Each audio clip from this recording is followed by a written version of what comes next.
Notre dossier politique de ce jeudi s'intéresse aux réformes dans le secteur des médias. Une dynamique impulsée et annoncée par le chef de l'État le 12 janvier dernier à l'occasion de la cérémonie de présentation de vœux. 9 mois après, où en est-on? Les lignes bougent-elles en faveur des acteurs de la presse béninoise? Éclairage avec Lénaï Kabazaou. Une presse professionnelle et responsable, avec des acteurs plus épanouis. C'est un vœu cher au chef de l'État, Patrice Talon. Je voudrais assigner une mission particulière à la haute autorité de l'audiovisuel et de la communication, celle d'engager des consultations sérieuses avec les acteurs de la presse nationale afin de proposer au gouvernement, assez vite, les axes d'une réforme ambitieuse et pertinente du secteur.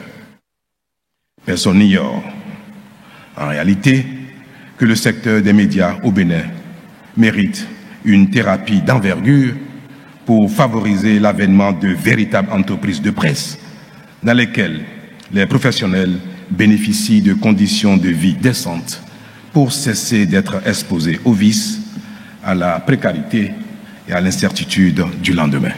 Le temps est ainsi donné et la balle désormais dans le camp de la haute autorité de l'audiovisuel et de la communication.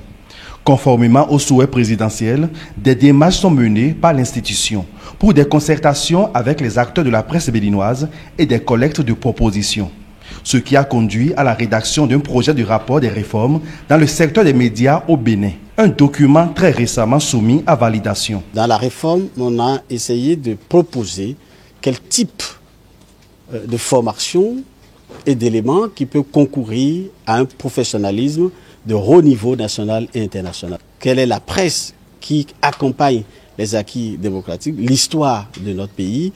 Deuxième point sur lequel on a beaucoup insisté dans ce domaine, c'est le bien-être des acteurs de la presse.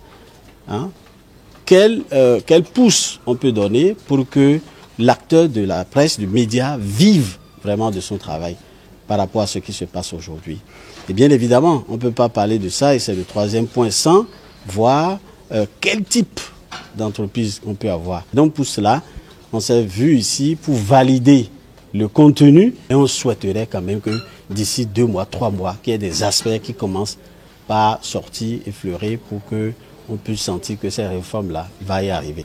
Des réformes qui vont contribuer à l'enracinement de la démocratie béninoise. Les professionnels des médias rêvent d'une aube nouvelle.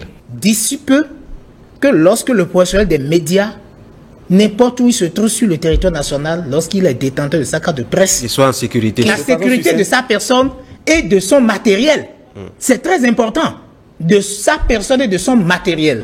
Et d'autres avantages liés par exemple à la connexion Internet, la téléphonie, tout ça. On réfléchit sur la précarité des hommes des médias, puisqu'il n'y a pas de régie publicitaire, les médias vivent à la petite semelle, et donc la gestion de l'aide de l'État à la presse, et que toutes ces dimensions soient revues. J'ai la foi que après le dépôt du rapport, que nous aurons plus l'oreille des autorités publiques. Quand un professionnel des médias est malade, par exemple, qu'il pourra bénéficier de l'assurance maladie, et peut-être dans les grandes surfaces qu'on aura besoin, on aura des réductions.